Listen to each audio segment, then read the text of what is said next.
It's Friday. It's time for Stan the Fan, Chief Grand Poobah Man, and the Friday Baseball Show. Griffin Bass helps bring more class to the Friday Baseball Show. They'll talk best games, Dan Charles his name on the Friday Baseball Show. He's been in the owner's suite. He's been doing sports talk since 81. He's only lived in Baltimore for 45 years, but we'll give him a break on that. They'll acknowledge football, don't expect calls. It's the Friday Baseball Show. It's okay to say Glenn's back on Monday, but this is the Friday Baseball Show. The Friday Baseball Show. The Friday Baseball Show. And now Pete Alonso. First pitch swinging. And first pitch destruction.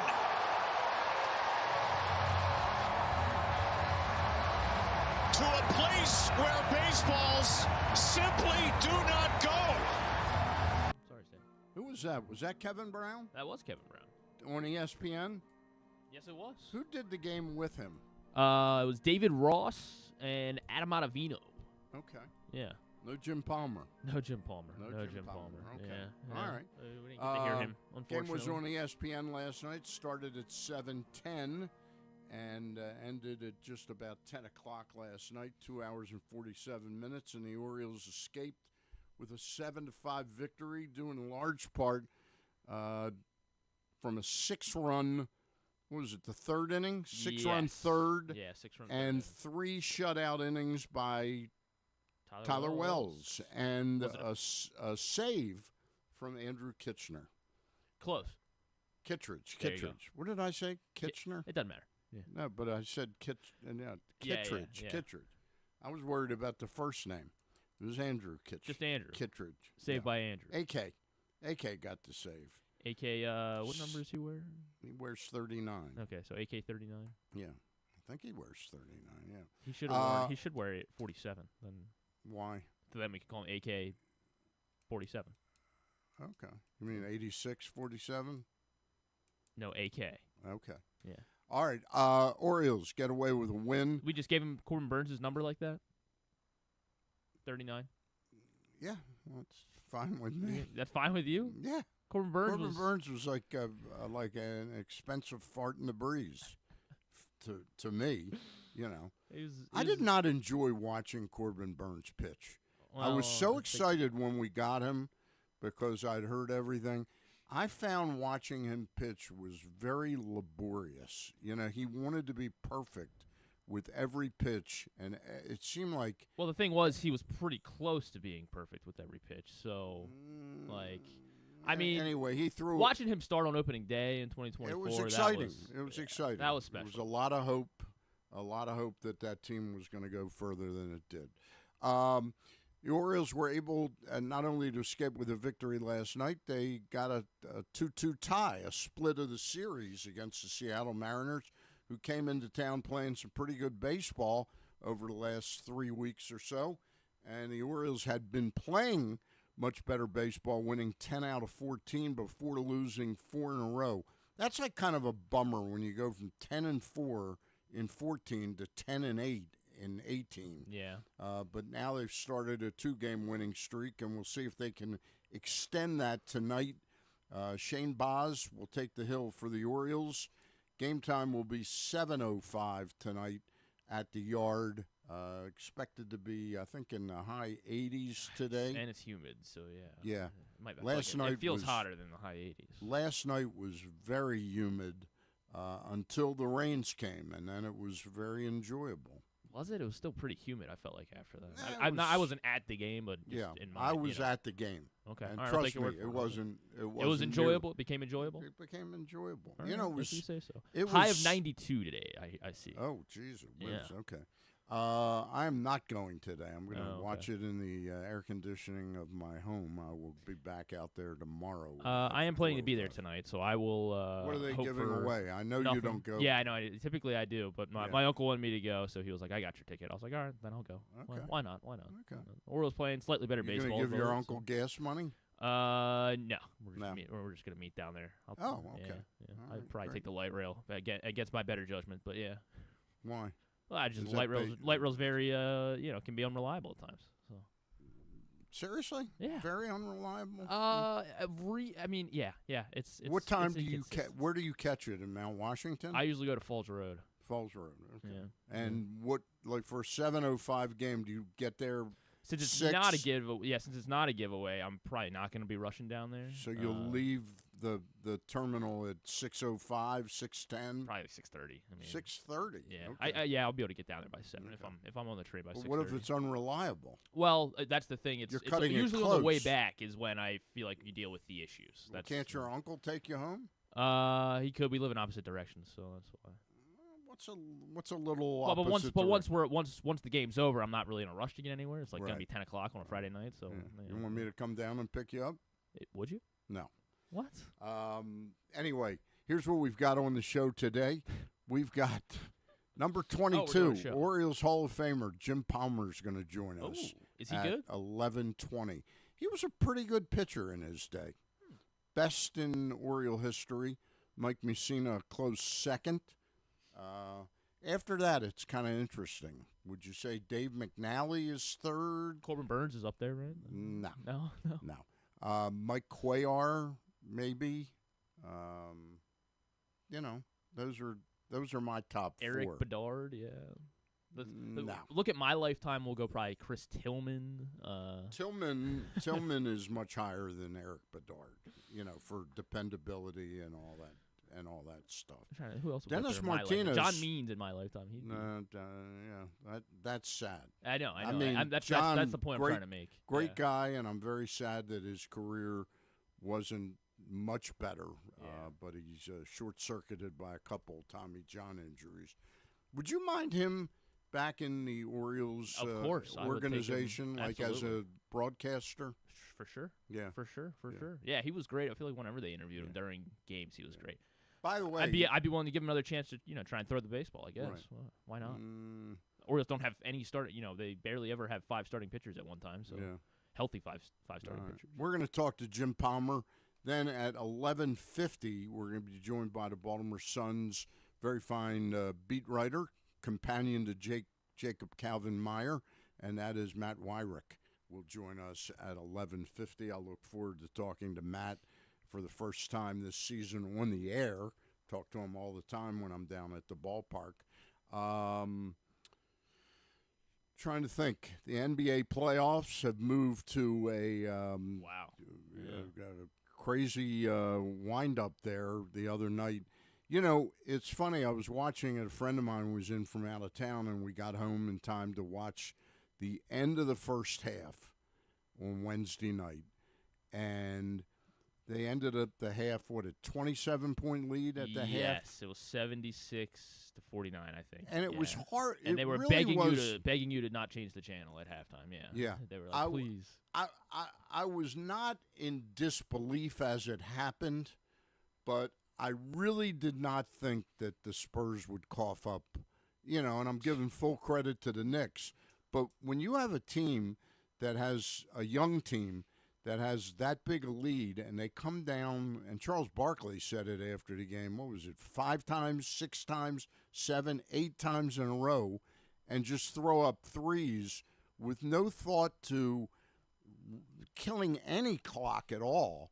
They immediately, in a 3-4 minute stretch, lost a 27-point lead, and it was down to like 15, and it might have gone back to 19 once or twice, but they coughed up like half of their lead, or nearly half, 40% of the lead. They're very bad. They've led by like 10. They've led by double digits in the first quarter of all 4 games, and obviously blew it twice at home. They were able to hang on barely against in Game 3 on Monday night. And look, they're a young team for the most part. They're a young team, young coach And I like who does not like taking timeouts. No, he's like, oh, you're on a 12-0 run? Yeah, just keep going. Right, just keep exactly. Going. Yeah, I did not understand his defiance at sort of calling his team over and saying, guys, this is the key moment in the game. What you did in the first half is meaningless. You got to start playing basketball. And once it got under 10, you could smell it.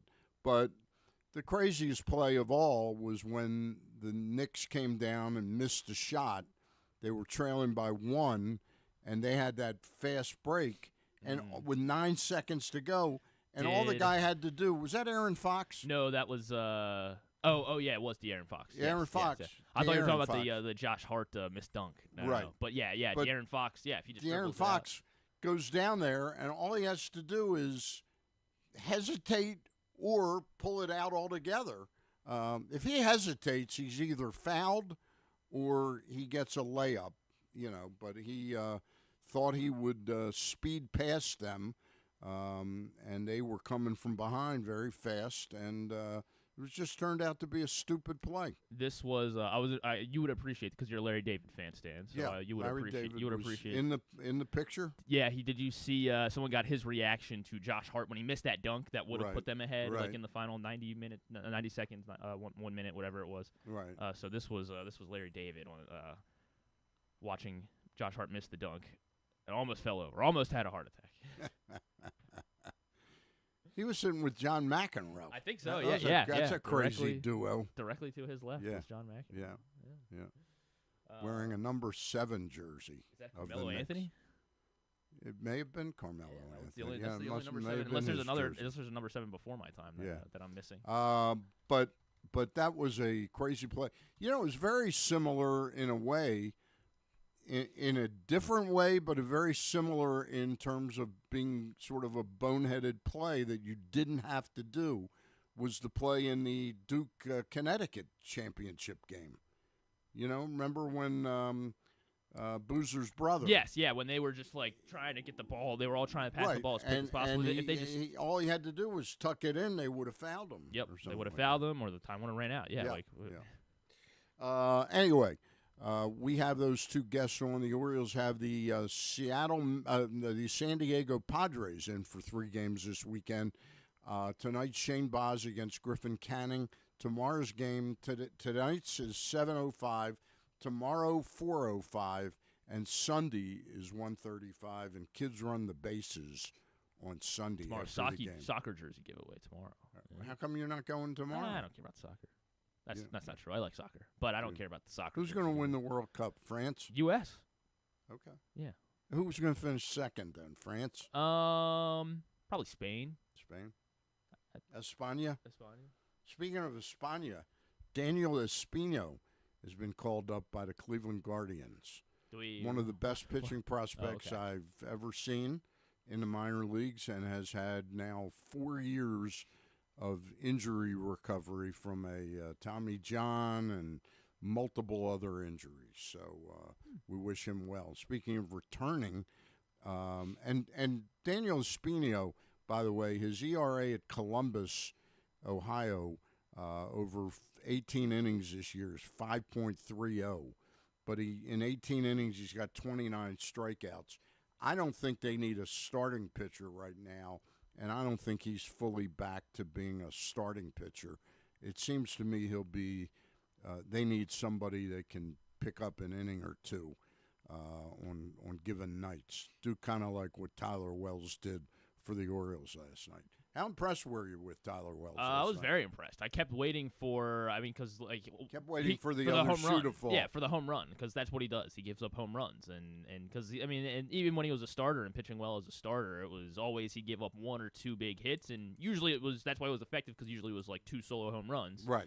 But yeah, he was obviously unhittable last night. 3 no-hit innings and only 1 base runner over those 3 innings. So I had kind of really impressive. And saved them like Bradish. In my mind, I had kind of written him off as somebody that we had to move on from. And his last couple outings, he's been pretty good, and he was sensational last night. And Andrew Kittredge, not Kitchener.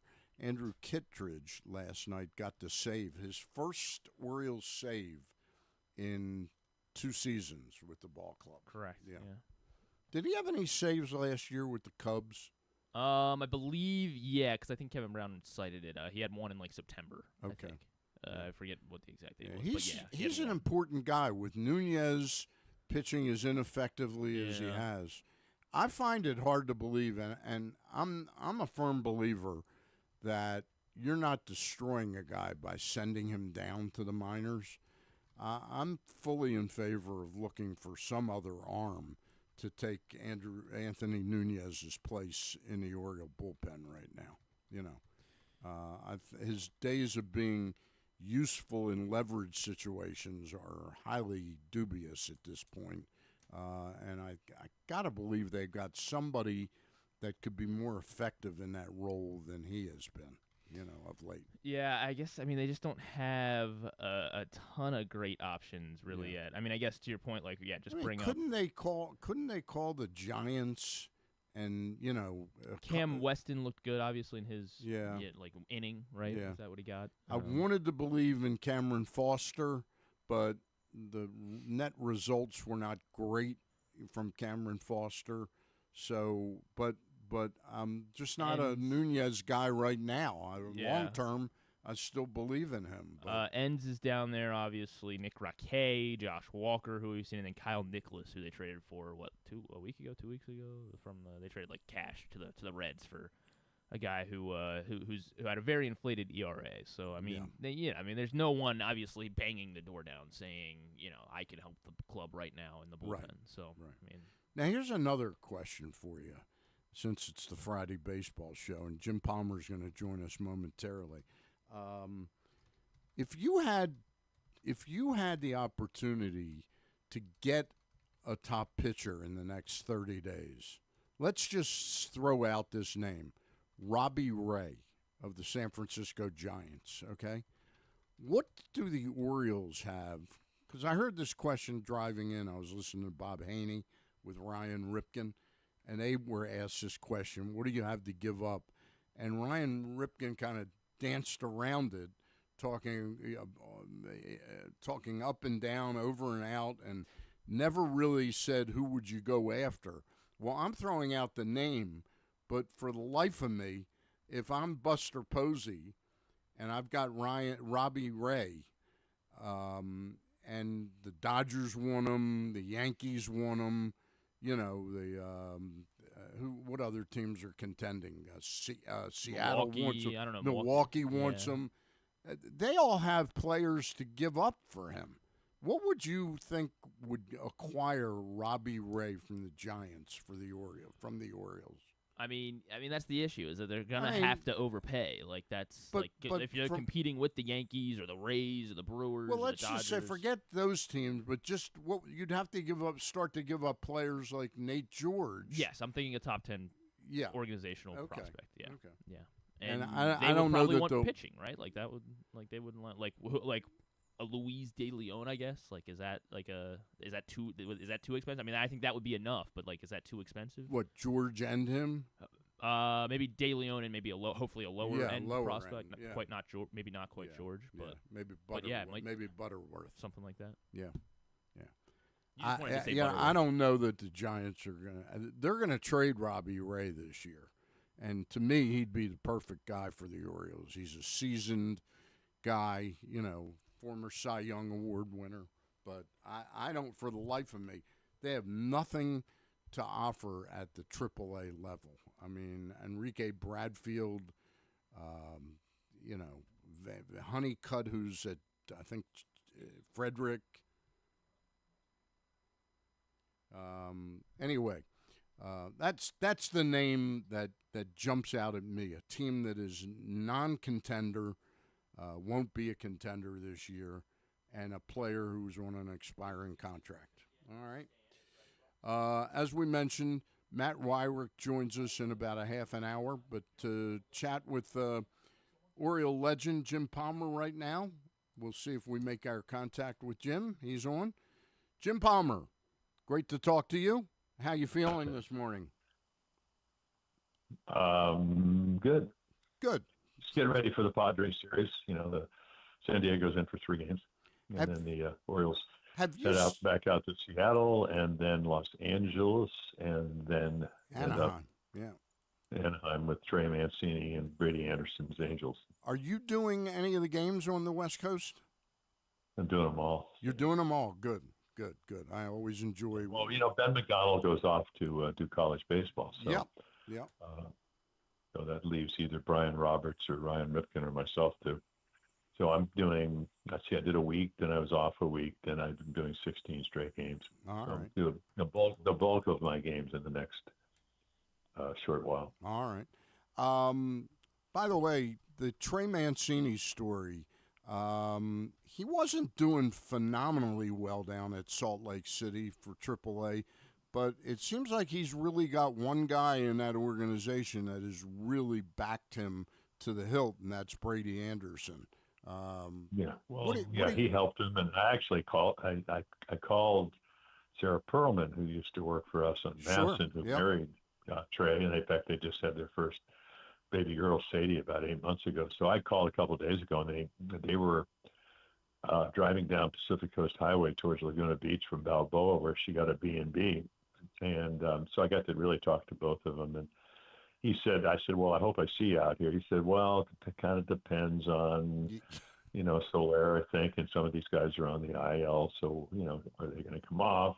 And will I get a chance to play? And I said, well, you spoiled him getting 3 hits your first night. He went 3 for 4. So, but he's a great guy. And, there was an article in the Athletic the other day talking about, at some point, you want to try to realize your dream again, and you go as far as you can, but it gets frustrating. And, even last year, he had a really good year at AAA and then didn't get called up. So it's good to see him back in the big leagues, and hopefully if he gets an opportunity to play, he will end up staying in the big leagues. At the point he's at now, is it almost, Jim, that he wanted to prove that he could do it again rather than any illusions that he's going to get one more real big bite at the apple and get a 2-year, $20 million contract? Is it more like knowing that he gave it his all?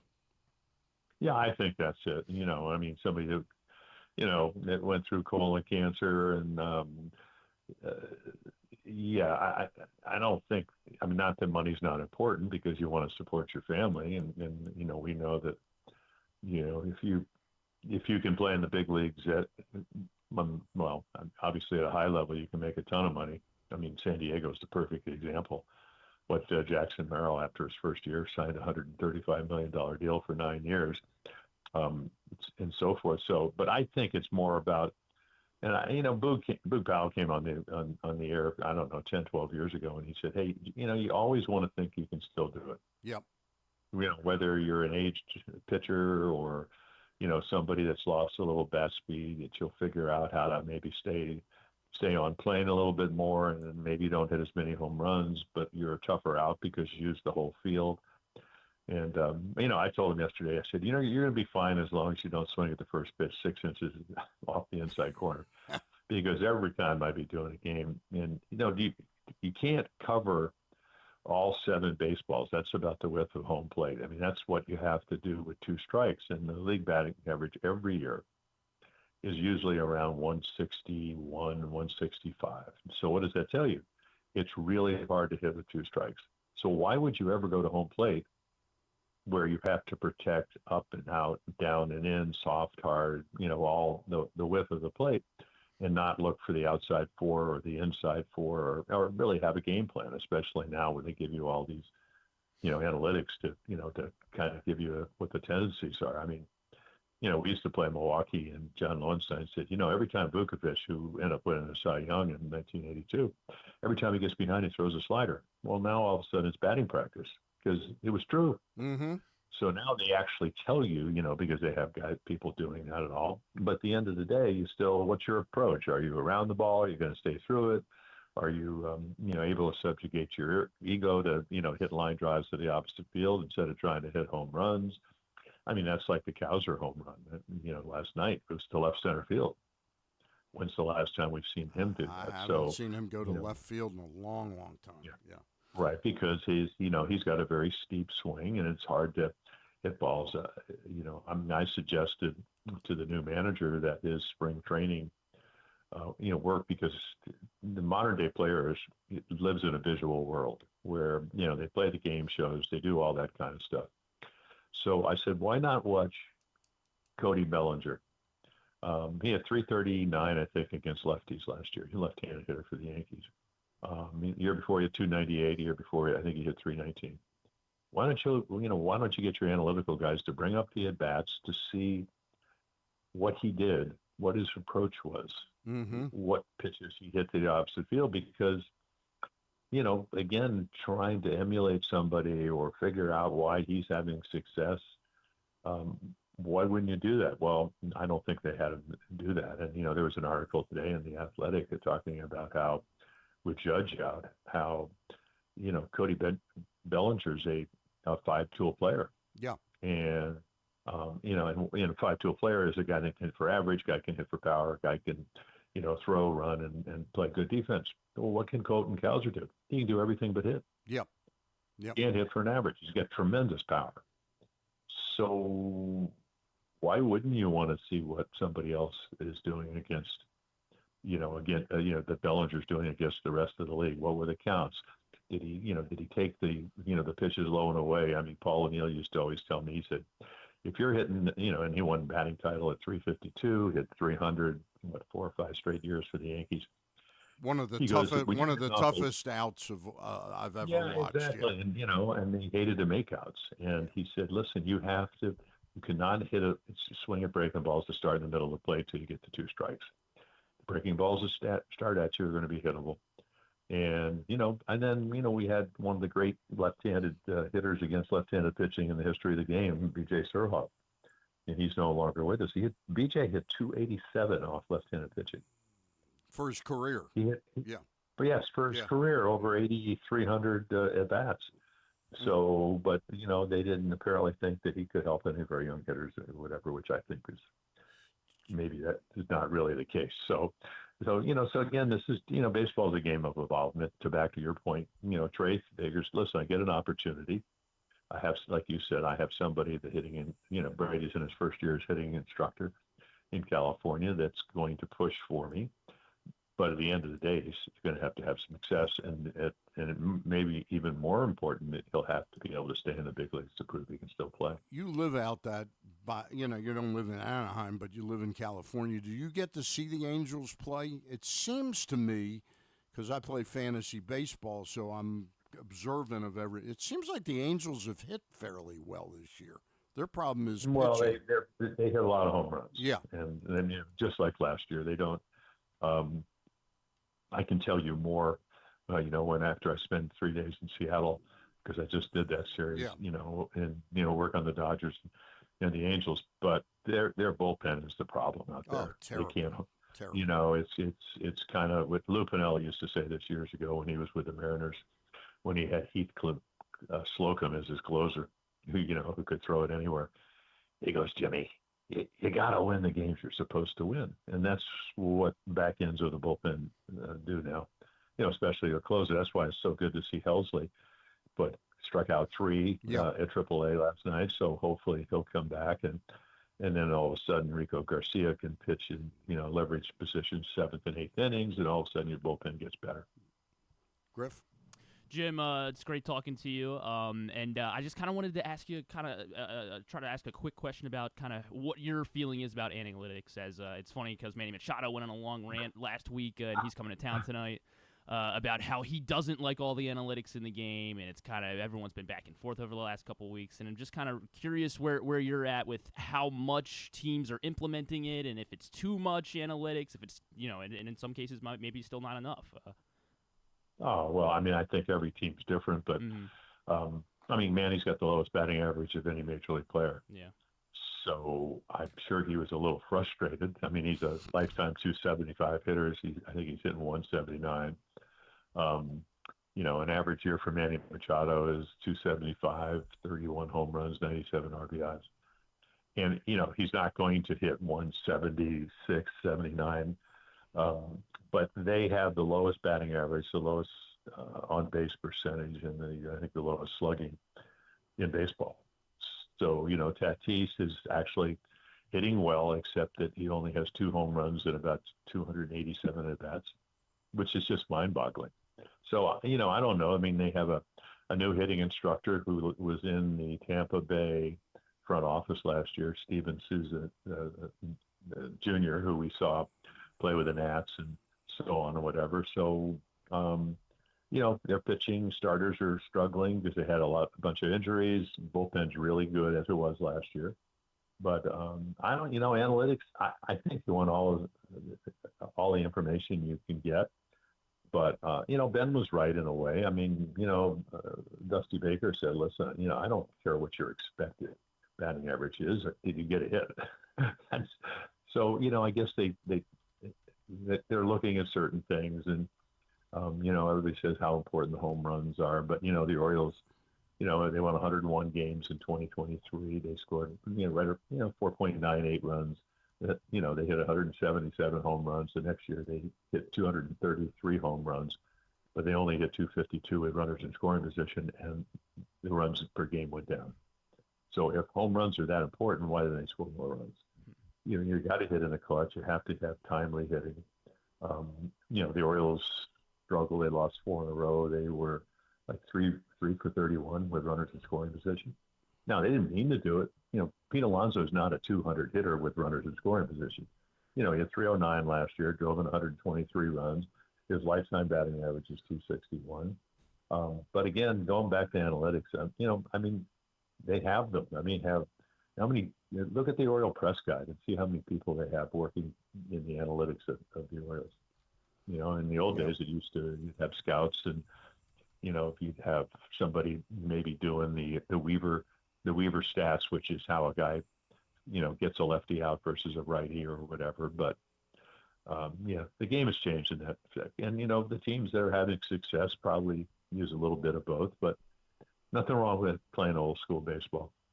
Jim, one of the areas I wanted to talk to you about, we had on the show last week Forrest Herman, who's the director of pitching in the upper minor leagues for the ball club. Have you ever chatted with him? I was wondering what you thought of him. No, I've not. Okay. He was a pretty impressive guy, and I asked because it seems like he's had some positive results working with Brandon Young and helping him develop.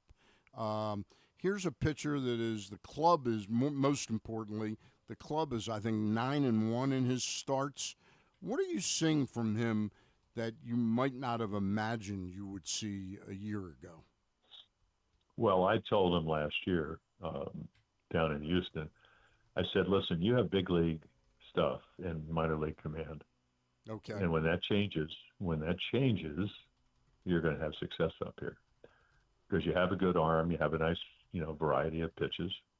Now they do score him over 6 runs a game. Yep. So that might have something to do with the team winning 9 out of 10. Now he's 5-1. He pitched, and the other night, it was a really, Kirby, it was 0-0 going into the 6th inning. The Orioles scored 3 runs. If you don't pitch 6, and as it turned out 7 innings, you probably don't get a win. Yeah. So it's harder to win now. And then, in our notes, they used to tell us what the score was when the starting pitchers left. But apparently they don't have time to do that anymore. So they take some feed from Major League Baseball. So, a lot of times if you average 6 runs a game when you pitch, when do they score the runs? And the modern day pitcher, what the average, I think last year Kansas City averaged 5.88 runs, innings per start. That was the most in baseball. So you get the idea that it's not like the old days where if you wanted to win games, hang around for, 7, 8, 9 innings. And that way it enhances your chances of doing it. How I got to the Hall of Fame. Let's see, I'm pitching against Kansas City, against Catfish Hunter. Hawk Harrelson hits a 2-run home run in the 4th inning. And I'm pitching in the 9th. Frank Robinson comes up. Catfish had struck him out 3 times. And we get 2 guys on, and Frank hits a 3-run home run, and I win 3-2, and, kind of paves the road to Cooperstown. So, I played with great players, but you also had to be in the 9th inning to get a win that day. Yeah. So, so nowadays, Brandon's doing a lot of things. Pitch count was fabulous the other night. He's commanded the ball that's much better. He's got a good fastball. He's changed the grip on the splits. So I mean, he even hung a couple and they didn't get hit the other day. So we'll see. I mean, it's gonna be a good test. He's going to pitch back-to-back games against Seattle. They're not a great hitting team. They're known for their home run ball, and then probably miss the Dodgers, and then catch the Angels, right? Yeah, and catch the Angels. So a lot of times it's how you're pitching, who you pitch against. But I mean, what? And yesterday, obviously, we lost. Let's see, we lost 4 in a row. We lost a couple 6-4 games. It's nice to see Basayo and Rutschman back in the lineup. Yes, the club is because we win 7-5 last night. Yeah.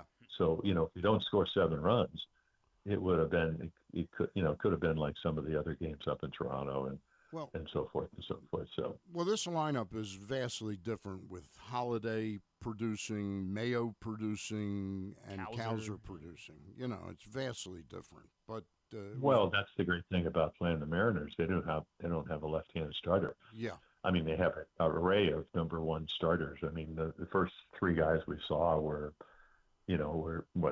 Hancock was 2020 out of Georgia, and then you got Logan Gilbert out of Stetson. Yeah, I mean Gilbert threw 37 sliders the other night, and he's the number one guy out of Stetson in 2018. And you got George Kirby out of Milan. Then you got Wu, who's a 6-rounder, but who's pitching great at home and struggling on the road. And so Orioles had a big 6-run inning last night, which is very unusual because he's a pretty good pitcher. So that when you go to Seattle, your to me your A lineup's probably going to play because Cowser's been hitting well. Holiday gets to play because you don't have any left-handed starters. Yeah. Jim, one of the things this organization has not been great at over the last 2 decades has been developing starting pitching. I'm just asking you to put your GM hat on now, and I know you don't get paid enough to be the GM, but would you let Trevor Rogers walk after this year, or are you anxious to see them come to some type of meeting of the minds? Do you think he's worth an investment in the $50 to $60 million range? Well, I mean, most starters get anywhere from 18 to 25 million. Right. I mean, I don't know if we're going to see Michael King from Padres. He was 5-4 last year. Yep. He got a 3-year deal for $75 million. Right. So I think, the prudent thing to do would be, number one, wait and see how Trevor pitches. I mean, he's been better as of late. Yep. He's, again, to me, it's all about a command issue and confidence and being able to relax. I had that conversation with him a couple of weeks ago, and it seems like I'm not taking credit for it because he's got to go out there and pitch. But I think, the Orioles will have that option. Number one, do they want to extend him? Number two, does he want to stay here? Yeah. And that's important. So, we'll see. But, they don't develop starters very well. I mean, one of the bright young lefties in our minor league system was Luis De Leon. Right. And, I look at he's down at AA with Chesapeake and Baysock, and his ERA is over 6 runs a game. Yeah. And I ran into their radio guy the other night, and he said, they're trying to teach him a splitter. I go, why don't they teach him how to throw his fastball to both sides of the plate? Why don't you do the basic things that allows pitchers to come to the big leagues? What does Brandon DeYoung do? Yeah. He's got a 2-seamer now. He throws his fastball to both sides of the plate. When you throw the splitter, usually, you can throw it from a strike to the ball because you've thrown strike 1 or strike 2. So again, I think to me, I would like to think that they will get back to basics. But if they just think everybody has to go through the minor leagues, trying to inflate their strikeout numbers so the minor league guys look, the team ERA, I think at AAA is over 5 runs a game. Yeah. There's not a lot same of as talent AA. there. Yeah. Well, but I saw a lot pretty. You tell me how Cameron Foster has an ERA over 6 runs a game. Yeah, I don't understand that either. He reminds me of Evan Phillips. It's sort of the same pitcher to me. Well, Evans threw more strikes, but and then the Dodgers got him, and he's coming off Tommy John surgery. But he was terrific. Yeah. Because he morphed into a guy that had a better breaking ball. I mean, Gosman has done the same thing. So Eh, he had a horrible slider. I mean, even though he got hurt with it the other night or the other afternoon in Toronto. So, I mean, that's what pitching is all about. But I talk to scouts and they go, yeah, the Orioles, they go for the strikeouts. It looks good on the stat sheet, but can you pitch? Yeah. And that's what Brandon Young is doing this year. He's pitching. Jim, last question I've got for you today, and I really appreciate your time. It's been a little over 2 months. What are your early impressions of Craig Albernaz? Well, he's very smart. I mean, he's prepared. He's glib. I mean, he's got the answers. I think he's well aware that he's going to be judged on. I mean, as a rookie manager, which is never easy. Yeah. Because Palazzo did a pretty good job. Now it doesn't really matter because Mike Elias didn't think he was the guy to take this club down the road. I mean, they had a year where Adley you mean Mansolino? You mean Mansolino? I mean Mansolino. Yeah. Okay. What did I say, Tony? Palazzo. Yeah, Tony Mansolino. Yeah.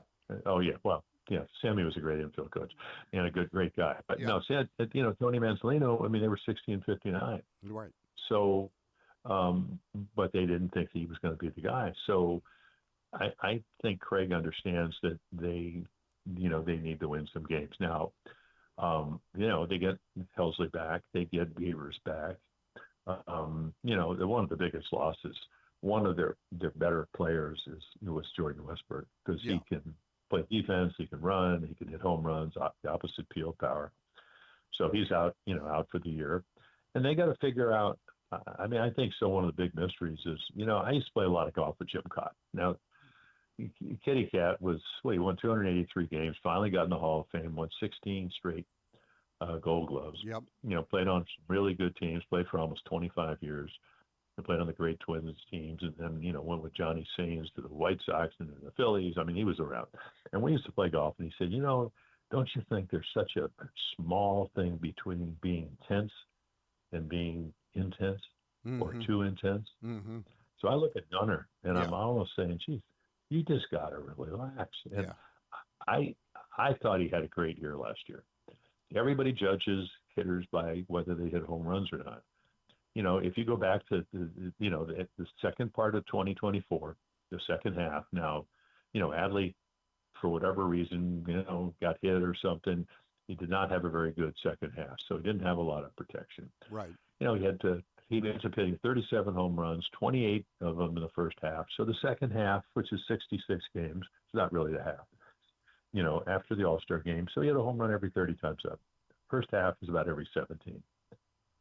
And last year, he hit a home run about every 30 times up. But he hit 342 with runners in scoring position. Manzolino got him to play shortstop, with much better pace and whatever. He only made 8 errors. He had a good year, and he plays hard, and he gives you everything you could possibly have.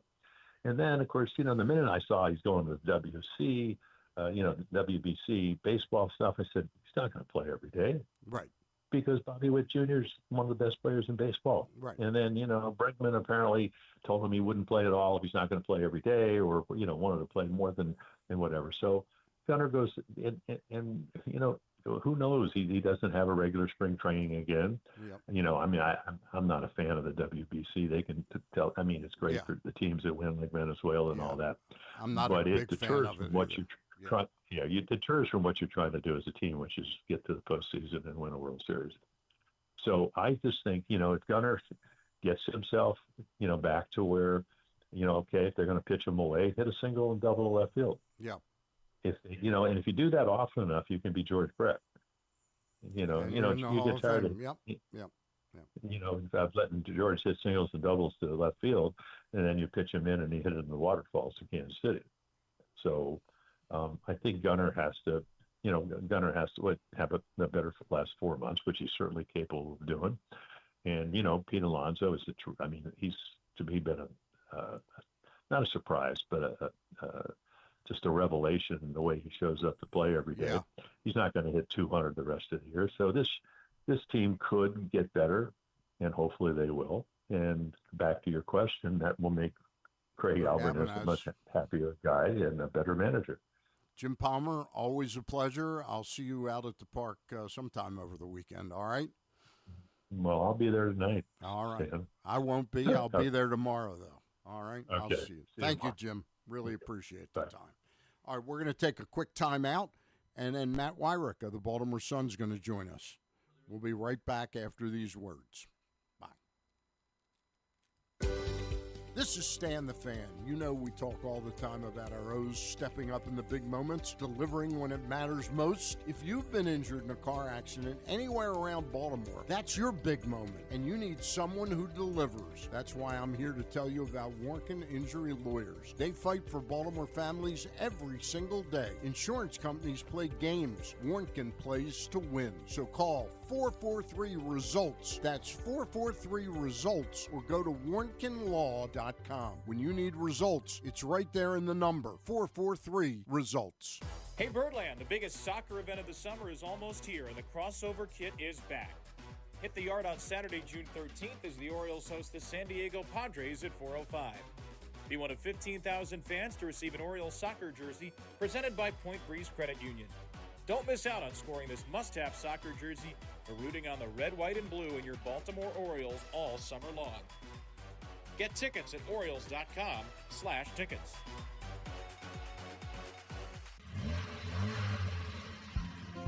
Your car is more than just a ride. It's an investment. At Leading Edge Auto Body in Mount Washington, we've spent over 20 years perfecting the art of repair. From high-end imports to your trusted daily driver, we handle all makes and models with elite precision. Our team holds the highest honors in the industry, including ASE Master, iCar Platinum, and specialized aluminum certifications. We make it easy with free towing, pickup, and delivery, because at Leading Edge, customer satisfaction comes first. And remember, with insurance, it's your car and it's your choice. Choose the experts. Leading Edge Auto Body. Quality you can see. Service you can trust. Go to leadingedgeautobody.com today.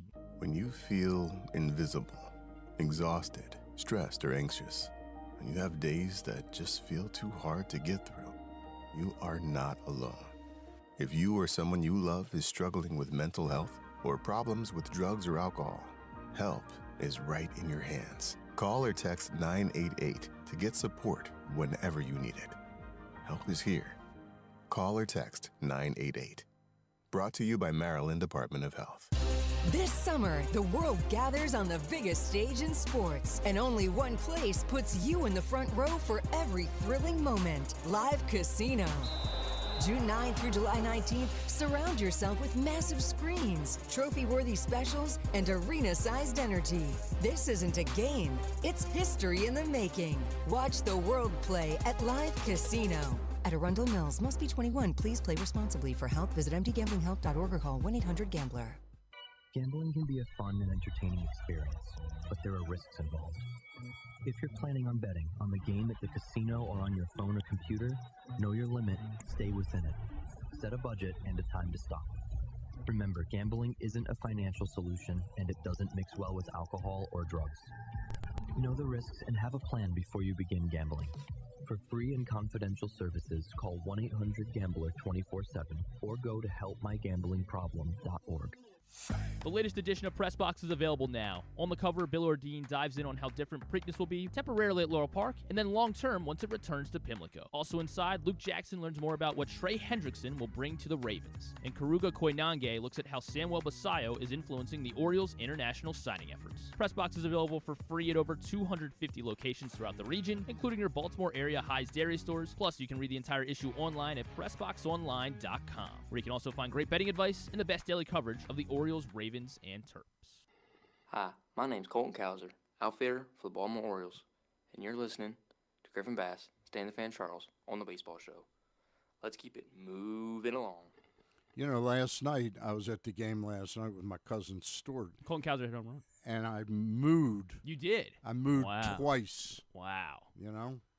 And I even mooed when Alonso came up, because I think it moves the ball along. Oh, okay. You know? Yeah. I think we you're thank right. Colton Cowser for doing that. that promo. We are back, and do we have Matt Weyrich? We do, yes. We have Matt Weyrich of the Baltimore Sun, and he covers the Orioles, tag teams it with Jacob Calvin-Meyer, and we're happy to have Matt Weyrich on today. Thank you for your time, Matt. Yeah, thanks for having me, guys. Tell me what you think now. The Orioles have played just over 70 games. Do you think there's a finished product here now that is better than it was the first 6-7 weeks of the season? I don't know if it's a finished product, but it's certainly a better one than we saw over that first month. I mean, you look at the offense here, and it's really starting to show signs of life in terms of being able to carry them to wins, even on nights when the starting pitching isn't all there. I mean, we see Kyle Bradish yesterday pulled after 4 innings, and the offense is able to put up a 6 spot here. We're seeing more and more performances like that. The consistency's still not there. There are times when the offense will disappear on a nightly basis, but I do think it's trending in a better direction. The rotation has certainly been better than it was in the first month, albeit with still some question marks around guys like Trevor Rogers and maybe even Bradish, whose last 2 outings haven't been all that great. And now they're using Trey Gibson with Chris Bassett on the IL. So I do think that they certainly are trending in a better direction, and with the state of the American League, have been able to hang around now and put themselves in a position where if they can go on a run, they can climb back into this thing. But it's not a finished product by any means. Your impressions. I asked Jim Palmer a few minutes ago the same exact question. Your impressions of watching Craig Albornoz for 70-plus games now, plus a spring training. I mean, do you think he, forget the X's and O's, whether he makes all the right moves at the right times or not, does he have this club's attention, and does he communicate well with this club? Well, it's certainly a tall order to have to follow Jim Palmer on anything. So thanks for putting me in that spot. But no, I do think, beyond the X's and O's, like, he certainly set a tone for this team, and it's one that's gritty. It's one where accountability is something that is preached often. You put aside even the whole day one mantra that's kind of his motto of turning the page and focusing on the day. Just as far as building a culture within this team, I do think that a lot of guys have resonated with it. And from conversations I've had with players, it seems like compared to years past, there's more of an open dialogue, kind of a back and forth, as opposed to just kind of setting the bar. So, for guys in that clubhouse, I think they're responding well to that. Have there been, points where maybe there's some friction? Maybe. I mean, you have a guy who is going to preach accountability and set a standard for a team. There's going to be guardrails that people are going to hit, and whether that's players, whether that's people in the front office, staff, whatever, that's going to happen. And maybe that's what this team needed, a little bit of somebody who is going to be a bit of an immovable object. And I think that's what Craig Albornoz has been so far. He's a rookie manager, and there are going to be growing pains with that, certainly. Sure. But at the same time, I think that a lot of guys have really resonated with the kind of messaging that he has and the kind of personality and the energy that he brings. And ultimately, it has been a plus for this clubhouse and this team. The numbers are starting to be there with Pete Alonso, but do you think overall the club is getting its money's worth and then some with what he brings to the table? I think with Alonso, he's going to be looked under a microscope with runners in scoring position. Yeah. Because at the end of the day, when you have a guy you're paying to be that much money to be playing a position where it's all his, and being here for 5 years, a leader among a younger clubhouse, you want him to be the one coming up in the big spots and coming through. And so far, he has not had a great season in that regard. Now, it's a small sample size when you look at a split like that. The number of plate appearances that a guy has compared to a full season with runners in scoring position is not a huge number. So it's a number that I tend to look at over years past to determine how they're going to do moving forward. And his numbers with the Mets were fantastic with runners in scoring position. I don't think he suddenly forgot how to do that. So I do think that he is going to turn things around in that regard, because he certainly turned things around just from a whole season standpoint. I mean, already up to 15 home runs in only 70 games. I mean, he's going to get his 30 by the end of the year. I really have no doubt about that. He's been a plus defender at first base, which was very surprising to see, and has been a big leader in this clubhouse, and guys have really resonated with it. I mean, you see the kind of presence that really he's grown into this year. Coming in, this wasn't a role that he had with the Mets. He had to kind of step into some shoes that he had never worn before, or maybe had only worn part of the time. He's a full-time number one leader for this team, and I think that has had a lot of positive effects as well. So, so far, has it been slightly underwhelming for what they're paying him for? Maybe, but I do think at the end of the day, this first season is going to be considered a success when it's all said and done. Matt, what do you make of the, the staying power now of Brandon Young and how important he is to this rotation, given, the inconsistencies we're seeing with Rogers and Bradish and obviously the injuries to the rest of the staff? How important is it that what Brandon Young's been able to do over the last several weeks? Yeah, no, it's been huge for him to be, really their number 7, number 8 starter coming into the year and being a guy who, with his next outing, could put his ERA under 3. It's been more than impressive. It's been really a next step for him that we weren't even sure he had. And what we've seen from him so far this year, that the question is going to be just how sustainable it is. But the fastball has been excellent. His batting average against on his four-seam fastball is best in the American League among pitchers who've thrown at least 300 of them. Second best in baseball behind only Zach Wheeler. Pretty good company to have. So that fastball has been absolutely dominant. And really, it's a little bit of the way it moves. Talking with Craig Abernathy about this yesterday, but also the way he's been able to set it up with his repertoire, introduced a new splitter grip, and he's been using that pitch more and more and finding more and more success with it. But he throws a lot. You kind of get the kitchen sink thrown at you when you're facing Brandon Young. And it's not high-octane velo by any means, but when your fastball has the kind of movement that his has, and you're able to throw a lot of different things out of the same tunnel, it makes it really hard to square up. So I do think that what we've seen from Young is it was kind of there last year. I mean, we saw obviously the game in Houston, but there were other starts too where you saw him for 4 or 5 innings go out there and look like a full-time major league starter, someone who could hold down a spot in the rotation, and the consistency just wasn't there from start to start, or that he would fall off late in games, third time through the order, that kind of thing. This year, we've really just kind of seen him settle in a way that looked like was possible, but certainly he had to make a leap himself for all this to come together. Jim Palmer, who I mentioned we just had on, he said he talked to Brandon Young last year in Houston and said, you have major league stuff, but minor league command. And I don't know that I could have said that as well, but it must have resonated with him because his command has been much better. It's something, obviously, Forrest Herman has helped him with, Drew French has helped him with, Plattmeyer's helped him as well. But what do you think of his command this year? Yeah, it's certainly been a lot better, and he's been able to get a lot of weak contact on balls low in the zone. I mean, when he's leaving some of his breaking balls up, that's where the damage really starts to come in bunches for him. And also, it's one of those things, too, where a player like Young coming in was kind of nibbling last year. And, that gets seen as, an overall lack of command. But when you're not trying to challenge guys in the middle of the zone, your misses are going to be much wider than the strike zone. But if you're willing to actually trust your stuff and go up against guys and throw your heater in a spot where they might be able to damage it, but that your pitch that you just threw set it up to do well in that spot, even if you miss slightly, it's still going to be in the zone. It's still going to be a solid pitch. So I think we've just seen a more confident Brandon Young in that way, and one that's really trusting his stuff and like I said, kind of reaching this next iteration of who Brandon Young can be. 2 hitters that it's you and I in the media, and you are more like game stories and you do write columns or stories, and I'm sort of an opinion guy, but it's easy for us to pontificate about what players should do. It's unimaginable, though, to me, what Kobe Mayo and Colton Cowser have gone through last year and the first portion of this year, where it seemed failure was inevitable. And both of them have come back and they've lengthened the lineup.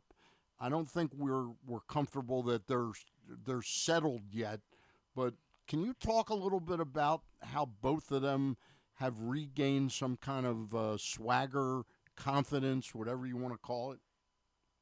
Yeah, I think both of them have had to really go through that, as you said, in terms of Cowser, somebody who coming off of last season, playing through injury, was getting got a full vote of confidence in the organization, came into the year as the starting center fielder, and gets off to such a poor start that he has to earn his way back into playing time. I mean, talk about a guy who's had to go through it, and also from a hitting standpoint of just changing his swing in the middle of the season, adopting the leg kick, but also, adjusting his stance and moving his hands farther away from his body, which was something he actually had worked on throughout the offseason, was trying to keep his hands closer, but realized quickly that wasn't going to work for him. So, for him, it's been quite the journey to now be where he's top 5 on the team in OPS at this point and hitting cleanup on some nights. So certainly we are seeing the Colton Cowser that we thought we could see back in 2024. And then for Mayo, we've only ever seen it for, coming into last month, for a 3-week stretch, where Mayo was really kind of hitting his stride. We hadn't seen him kind of put it all together. And now he's become a true lefty killer, which I think for him was the natural first step for him to establish himself as a major leaguer, was to crush lefties, obviously being a young right-handed hitter with a lot of pull side power, really able to get a hold of some of those balls. And we've seen him, he's hit some of the longest home runs of the year for the Orioles, some really impressive power when he connects. I think it's just a question of when he's not hitting home runs, what else is he doing? And that has been something where he has not been able to, kind of get the consistent contact enough going the other way, things like that. And maybe that's not the type of player that Mayo is one who's going to, slap the ball into the opposite field. But at the same time, can he make enough quality contact, even if he's not getting the launch angles he wants, that the ball is still going in places where it's finding grass? So for him to, finally kind of get going, I think we're maybe calling him a late bloomer isn't fair, but certainly one who's taken a little bit of time to get going here. And there's such a bright future, I think, for both of those guys in terms of the raw talent that they have, that I think it was only really a matter of time for both of them to find their stride and show what they could really do. Matt, what do you make of, obviously Tyler Wells was magnificent last night, and, kind of saved the game for him after Bradish had to leave, got knocked out early. What kind of role do you see for Tyler Wells moving forward? Do you think we can expect this kind of thing from Tyler Wells moving forward, or at least hopefully over the immediate future? Yeah, I don't think they're going to be using him as kind of like a piggyback type guy. I think they like his ability to go multiple innings, because really it's kind of him and Keegan Aiken are the two that they trust to do that. Albert Suarez also. But for Wells, I think honestly it's kind of a Swiss Army knife type role where, on one night he's giving you 3 innings because your starter didn't go deep, and another night it's pitching in the 8th with a 1-run lead. That's really what they kind of see for him. And he struggled maybe in some of those high leverage spots early in the year, but ever since coming back from Norfolk, I think he's been a much improved pitcher. Maybe he was just a little bit overused early and had to kind of settle into his new role. But now that he's kind of been able to manage that on a week-to-week basis of, being used one way one night and having to get used to getting himself hot in the middle of a game as opposed to the starter regimen that he was used to over the past few seasons, I do think that there are a lot of ways for Tyler Wells to win you a baseball game, and I don't think the Orioles are going to handicap themselves to one way or another. They're going to, as with this bullpen and kind of the constant state of shuffling that they've had with Ryan Helsley out in the mid to late innings, Wells certainly is a big part of that picture. Two more players I want to ask you about, and then we'll let you go, Matt. And we appreciate your time, and also want to promote the Early Birds podcast that you do with Josh Tolentino and Sam Cohn. We'll talk about that. We'll talk about that in just a minute. I'm not saying sometimes when you're critical of a player, it sounds like you've given up on them.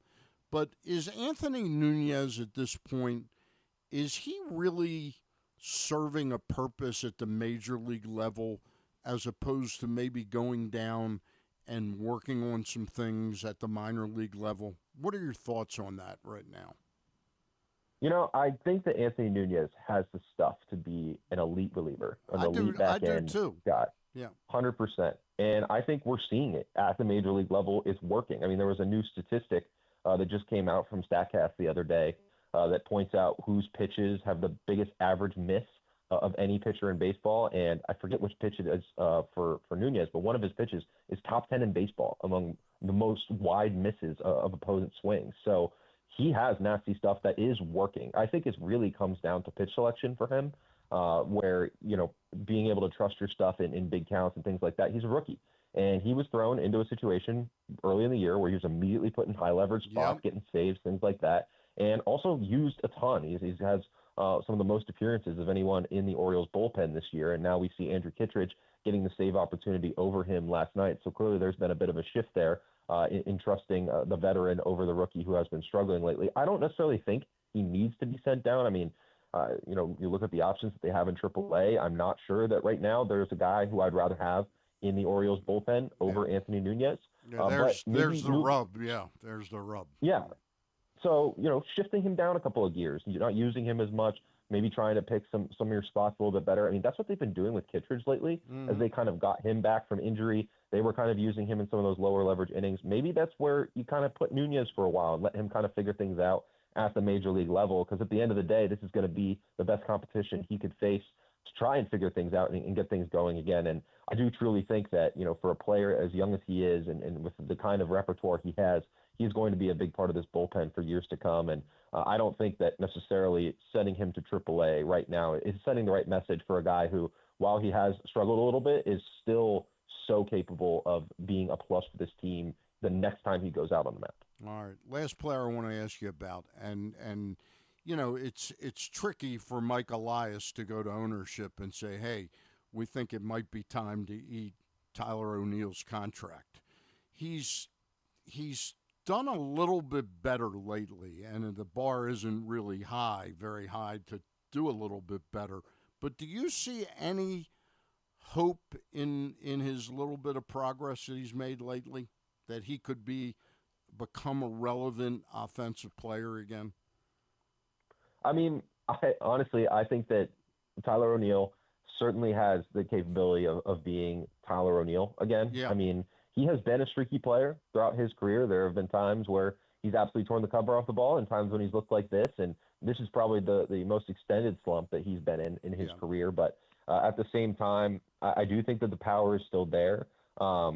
Yes, he has kind of been relegated to a position where he's a short side platoon who sometimes, even on a night when he might be playing, he might rather have Kobe Mayo in at DH, or Blaze Alexander in the field and shifting O'Neill to the bench. And it's kind of a situation that Cowser was in a month ago where he has to earn his way back to playing time. So it's not an ideal spot for somebody you signed to a 3-year, $50 million contract.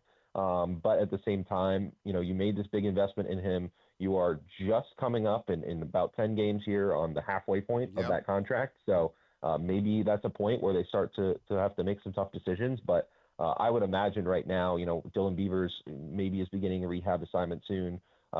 You have a third catcher on the roster, so you could conceivably go back to 2 before you're forced to make a tough call. But it would really come down to Heston Kjerstad continuing to tear the cover off the ball in AAA or something like that to force their way onto the major league roster. But even then, Kjerstad and Beavers are both left-handed hitters, and you take Tyler O'Neill out of that mix, and you're suddenly looking very heavily left-handed across your roster. So coming down to that whole roster complexion is certainly going to be a factor for the front office as well. So I don't know that we've reached a breaking point yet. And like you said, he has had a couple of nice swings here over the last few days. Maybe that's something he can build off of. But certainly as the season goes on and, we get close to the trade deadline and final kind of decisions have to be made about what this team needs to look like down the stretch, that's where I would maybe expect the Orioles to start considering drastic action. All right. Tell us a little bit about the Baltimore Sun Early Birds podcast with you, Josh Tolentino, and Sam Cohn. When can people find it? When's it drop? Tell us a little bit about it. Yeah, we go every Mondays and Thursdays talking Orioles and Ravens. Obviously, I cover the Orioles. Sam is one of our Ravens reporters, and Josh is sports columnist. So all three of us are out at the ballpark and in football field every single day throughout the season, off season, covering everything. So we started this during the Orioles off season, right before spring training. And it's been a lot of fun so far. We're 35 episodes in, lining up some interviews and things like that. So we're on YouTube, Spotify, Apple Podcasts, wherever you guys get your podcasts. Give us a follow at Sun Early Birds. All right. Thank you, Matt. Really appreciate it, and I'll see you at the park this weekend. Yeah, absolutely. Thanks, guys. Okay. There you have it, Matt Weyrich of the Baltimore Sun. We're going to take a timeout. Yes. We should remind everyone that if they're looking for the latest news and updates at the high school sports scene, they should go to countysports.zone, right, Stan? Powered by BioToyota.com. Already looking forward to fall sports. And there's not a question about that. And you can still look up, you can still get some info about the spring championships if you missed any of that. So go to countysports.zone, powered by BioToyota.com. All right. Back after these words with this week in the rest of baseball. Hey Birdland, the biggest soccer event of the summer is almost here, and the crossover kit is back. Hit the yard on Saturday, June 13th, as the Orioles host the San Diego Padres at 4:05. Be one of 15,000 fans to receive an Orioles soccer jersey presented by Point Breeze Credit Union. Don't miss out on scoring this must-have soccer jersey or rooting on the red, white, and blue in your Baltimore Orioles all summer long. Get tickets at Orioles.com/tickets. This summer, the world gathers on the biggest stage in sports, and only one place puts you in the front row for every thrilling moment. Live Casino. June 9th through July 19th, surround yourself with massive screens, trophy-worthy specials, and arena-sized energy. This isn't a game, it's history in the making. Watch the world play at Live Casino. At Arundel Mills, must be 21. Please play responsibly. For help, visit mdgamblinghelp.org or call 1-800-GAMBLER. Your car is more than just a ride. It's an investment. At Leading Edge Auto Body in Mount Washington, we've spent over 20 years perfecting the art of repair. From high-end imports to your trusted daily driver, we handle all makes and models with elite precision. Our team holds the highest honors in the industry, including ASE Master, iCar Platinum, and specialized aluminum certifications. We make it easy with free towing, pickup, and delivery, because at Leading Edge, customer satisfaction comes first. And remember, with insurance, it's your car and it's your choice. Choose the experts. Leading Edge Auto Body. Quality you can see. Service you can trust. Go to leadingedgeautobody.com today. Gambling can be a fun and entertaining experience, but there are risks involved. If you're planning on betting on the game at the casino or on your phone or computer, know your limit, stay within it. Set a budget and a time to stop. Remember, gambling isn't a financial solution, and it doesn't mix well with alcohol or drugs. Know the risks and have a plan before you begin gambling. For free and confidential services, call 1-800-GAMBLER 24/7 or go to helpmygamblingproblem.org. This is Byron Warnken. If you've been injured in Maryland, you know you need a great lawyer. Look no further than us, Warnken LLC. You've seen my picture on billboards around town. You've seen me on TV. Now I'm lucky enough to get to be here with Stan. Please give us a call. 443-RESULTS. It is not just a phone number, it's a mission. 443-RESULTS. Or visit us online at warnkenlaw.com. That's WARNKENLAW.com. Make the most out of every day in your Toyota RAV4. Available in hybrid or gas-only models. A RAV4 can get you where you want to go in style. Check out buyatoyota.com for deals on new RAV4s from your local Toyota dealer today. When you feel invisible, exhausted, stressed, or anxious, when you have days that just feel too hard to get through, you are not alone. If you or someone you love is struggling with mental health or problems with drugs or alcohol, help is right in your hands. Call or text 988 to get support whenever you need it. Help is here. Call or text 988. Brought to you by Maryland Department of Health. Hi, everyone. There's nothing I love more than hearing Stan the Fan and Griffin talk baseball. Here they are. We are back, and it is time for This Week in the Rest of Baseball. Let's hear what Cynthia Berman has to say. Destinations with sunny skies and beautiful beaches. We'll wait no longer. We're ready for you to cruise from the Cruise Maryland Terminal. Have a little phrase that you can go from baggage to margarita in about 15 minutes. Choose fun with an array of destinations, onboard activities, entertainment, and world-class cuisine. Contact your travel agent and book your cruise today. Let your adventure begin. This week in the rest of baseball.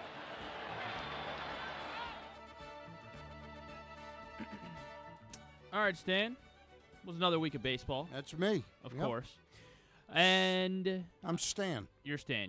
I bring a little class to the program, don't you think? No. I think I bring class. Okay. I think I'm the one that brings class to ahead. the program, obviously. I guess the big news will look ahead to tomorrow, but Tarek Skubal is back. He had elbow surgery. They were cleaning up loose bodies, and I think they thought what were the reports that he could miss 2 months, maybe 3 months of the season? But he quickly got back to a rehab assignment, and he is going to be pitching for Detroit tomorrow against the Cleveland Guardians. So a pretty impressive comeback from Tarik Skubal. He looked good in his rehab assignment. So, did he have a dead body in his arm? You said a loose body. Isn't that what the surgery was? They were cleaning up loose bodies. Oh, so they found a dead body in his arm. Just loose bodies. Oh, loose bodies. They might have been alive. All right. I can't. I didn't go into his elbow, so I can't. Unfortunately, I can't give you a all right definitive answer about that. But yeah, Tarik Skubal back, and I mean, I guess that's what are the What is the outlook for the Tigers right now? Like, are they going to they're going to have to trade Skubal, or if they, I mean, obviously, unless they go on like a 20-game win streak or win, 19 of 25 here. Like, what is the they're 11 games under right now. Detroit is right. Are you trading? So are you trading Skubal? I think they're going to look into trading Skubal. Yeah, I think they will attempt to. But I have to be honest with you. Like Manny Machado, when the Orioles traded Manny Machado, the time to really have dealt Tarik Skubal was probably during the offseason this year. Yeah, or last season, I guess. Obviously, they ended up last season it would have yeah. really been disconcerting to trade him. Right, right. Well, I mean, yeah, obviously you can't. No one knew. Obviously, the way that they played last year, they were the best team in baseball. Like for 70% of the season. And then in August, what's disappointing for the Tigers is Framber Valdez has just not been special at all. No, he has. He hasn't remotely looked like that. But I'm thinking Skubal's going to bounce back, and we'll see Tarik Skubal. What team's he? And what team? The Orioles. It's certainly a possibility, but again, it's going to be a hefty price. I'm You're not competing anxious to give up Joseph Zerwa and Luis and Nate George and Luis De Leon for him. And then if you told me that David Rubenstein says he's going to give him $450 million and we're going to have him for the next 8-9 years, I'd say yeah, I'm all in on that. But the notion that you're going to trade him and then not re-sign him is kind of ridiculous, Did you hear Manny's rant about analytics? I did not, but I find it very self-serving. Well, it's just fun. You're probably right. It was fun. Yeah. I just kind of want to play. All right, let's hear I just wish we can get the analytics out the way. I think there's too many stats out there. Too many stats. Way too many numbers. I don't even know half of the stuff that goes up there. I look at the board sometimes and I'm like, man, I even asked some of the guys, like, what is WCCVBB, whatever it is? Like what are these names that are being created? I mean, it's just crazy to even keep up with. Weighted expected on base percentage? Is it? Is that what it is? Yeah, what is that? Something like that. Yeah, it's crazy, dude. I mean, the pitching stuff, like FIP or something like that, I think, right? Fielding independent pitching. Yeah, like, what is that? That's taking out the defense to say this guy. All right, so why would you have that stat? To Isn't show baseball how much of a stud a guy really is. Yeah, but it takes a team to win a ball game, and not just one person. I think one person could be that guy, right? So one person could carry a team, but this is a team sport. You don't win a championship by just one player. It takes a whole goddamn village to do it. So why are we creating these stats for? I think that's the problem with baseball right now. Never heard him say a word when he was hitting 285. Hitting 35 home runs. 35 homers, 100 RBIs. RBIs, one of the best players in baseball. Now all of a sudden he's ranting about stats. Why are you looking at the scoreboard, in a game worrying about what does this stat mean? What is WRC? Yeah. He's batting 172. Does have 11 home runs right now, but he's OPSing under 600, .597. And his on-base percentage right now, Stan. You know what his on-base is? 265? 250. 250. 250 as we speak right now. Yeah, I hope it keeps up for another 3 days. Yeah, I hope it keeps up. And then he turns around. Then he can turn around. Because we do like Manny. Yeah, we do like Manny. I don't hate Manny. Yeah, his weighted run created plus, by the way, this season is 68, far and away. By the way, he is 32 years of age. Wow. And he is getting that's $39 million. He's 33. He's 33. He's 33. He'll be 34 in July. He's getting $39 million a year for the next 8 years. You wish he was here? You wish he was would you here? like? No, I do not wish he was here. Well, if he was here, maybe. What don't you think Manny needs to change his scenery? Maybe then he. Maybe starts, the Orioles should acquire him. Yeah. Trade Gunnar for him. That'd be. Yeah. No, I don't think you can do that. No. I don't think you can do that. Maybe they throw in. Move Manny back to They throw in short. Tatis or something. Yeah. Yeah. Well, anyway, I It's just wanted what to the share Orioles that. That need, was Machado and Tatis. I thought it was timely just because obviously we know Manny Machado well, and now he's going to be back in town this weekend. So yeah. Wish him well when they leave town. Another injury on the injury front going the other way. Shohei Ohtani hit a home run yesterday. As He's the injured. Dodgers. He appears it could potentially be. Dave Roberts was a little dismissive of it. Said he left the game early with left knee inflammation after hitting a home run against the Pirates yesterday. But Roberts said that he does expect him or he thinks there's a good chance at least that he's back in the lineup tonight. So maybe they dodged a bullet and they were just doing it was purely precautionary. Yeah. But yeah, it looks like but just something Shohei Ohtani we're talking about. So he's having one of the best seasons again. I mean, he's pitching. He could be he's pitching like he could be a Cy Young obviously, and and he's starting to swing the bat. He got off to a little bit of a slower start offensively, at least by his standards, and he's starting to pick it up again. One of his teammates, Will Smith, was put on the IL with I think a back or something.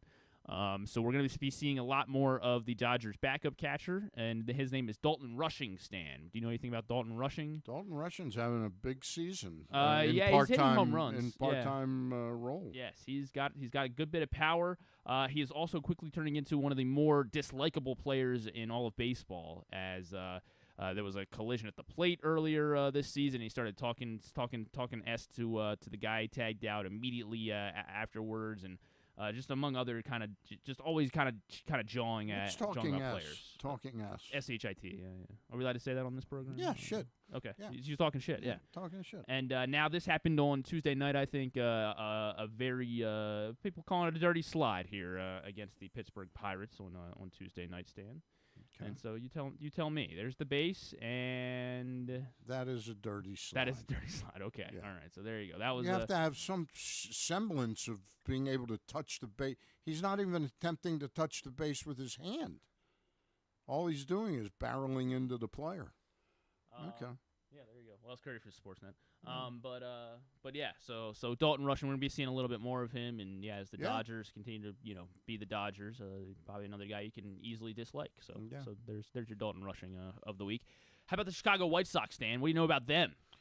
Chicago White Sox are in the top 11 or 12 of my power rankings. Ooh, really? Yeah, Thinking maybe they should move. They are leading the American League Central right now. 5 games over 500. The Guardians are only 4 games over, so they are in first place. That is crazy. They just beat the Braves 2 out of 2, and the third game was rained out.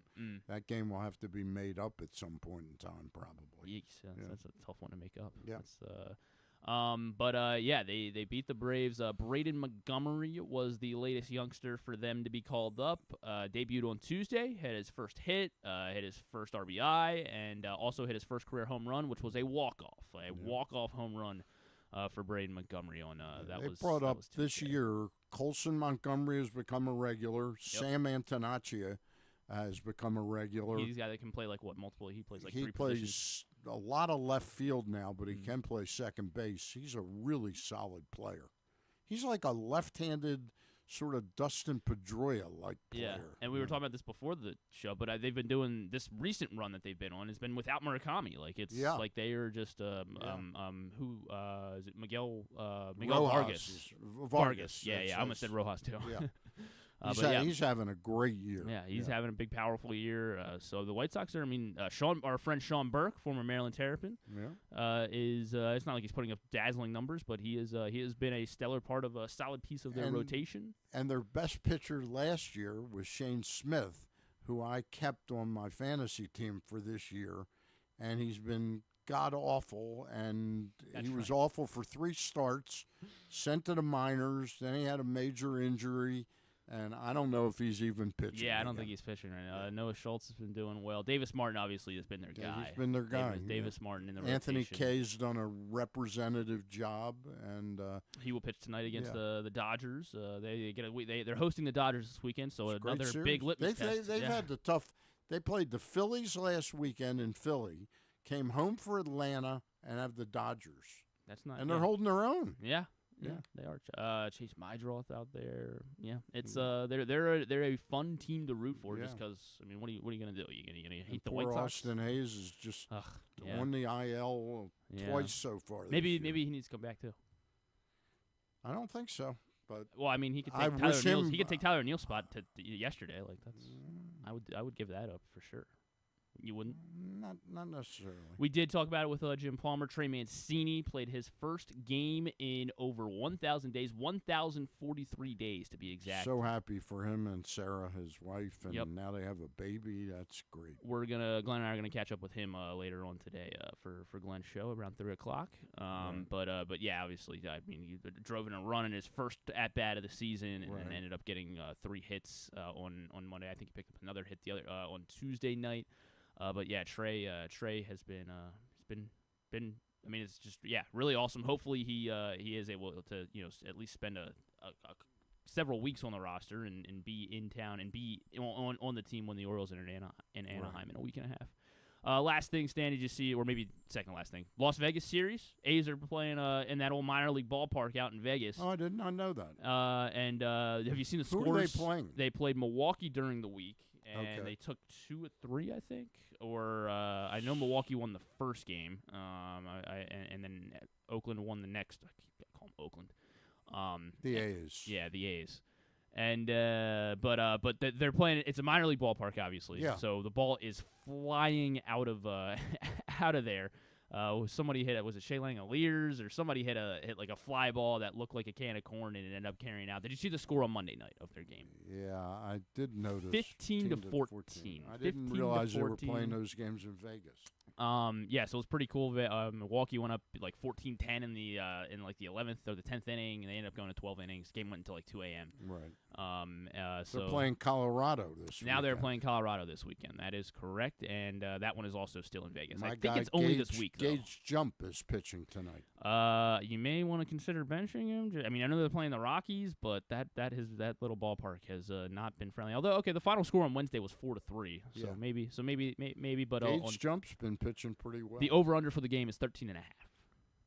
So that doesn't bode well. That's going to be all A's scoring. That's going to be all A's scoring? Yeah, okay. yeah. It was 7-5 on Tuesday night was the final score. So I'm going to ride with Gage Jump. All right, good luck. I was thinking about adding him as well in my fantasy league, but I was like, they're playing that. I couldn't stomach it. Adam. I'm not going to do it. Adam. Not going to do it. College Baseball World Series start tonight, Stan. Who you got? Georgia Tech. Georgia Tech has been eliminated. The University of Maryland. They did not make it. Arizona. I'm not sure. I don't think they made it either. Oregon. Let's go. Well, let's do this until you name. There's 8 teams, obviously, out in Omaha now. Oregon State. No Oregons. UCLA. There are 2 teams. No UCLA. That's a good guess because they were the number 1 team in the country, Right. but they were knocked out early on as well. Alabama. Alabama. Is that your? That'll be your team. That's my Our team. former coach of Maryland Terrapins, Rob Vaughn, is coaching Alabama, getting them back to Omaha for the first time in a long time. I think over 20 years. They're going to win the whole thing. All right. Because I pulled them out of my. I don't hate it. If Alabama last won the College World Series, when, Stan? 1959. Close. 1983, which of course was the last time the Orioles won the World Series. So maybe if Alabama wins the College World Series, maybe that means the Orioles have to win the World Series in 2026. I like that. So yeah, I don't hate that either. They kick us off in 30 minutes actually. West Virginia, number 16 ranked. West Virginia taking on Troy at 1 o'clock on ESPN. So West Virginia's been one of the best stories. West Virginia Cavaliers. No. The Mountaineers. There you go. I knew that. Okay, I figured you did. All right, that's a look at this week and the rest of baseball. And that's going to do it for this week. This Week in Rest Baseball also brought to us, Stan, of course. By this edition of Press Box, the future of the Preakness. Just a few issues out on the streets left. The new issue is coming out on the 24th and will feature Kevin Brown on the cover. ESPN Zone or Masson Zone. We see him everywhere. He's everywhere. He's everywhere. That's pretty cool. All right, Dave LaMonaco wrote the cover story. Really good piece, a profile on Kevin Brown. All right, that's going to do it for this week. Are you back, Ross? Okay. Ross, Luke, and I will be on at about 5 o'clock, 5:30 this coming Monday. All right? We'll be back next Friday with another edition of the Friday Baseball Show with Stan the Fan and Griffin Bass. Glenn Clark on today at 3 and back Monday through Thursday at his regular time. I believe so. That's it for now. Bye for now.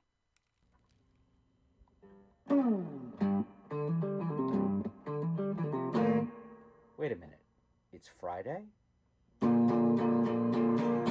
It's time for Stan the Fan, Chief Grand Poobah Man, and the Friday Baseball Show.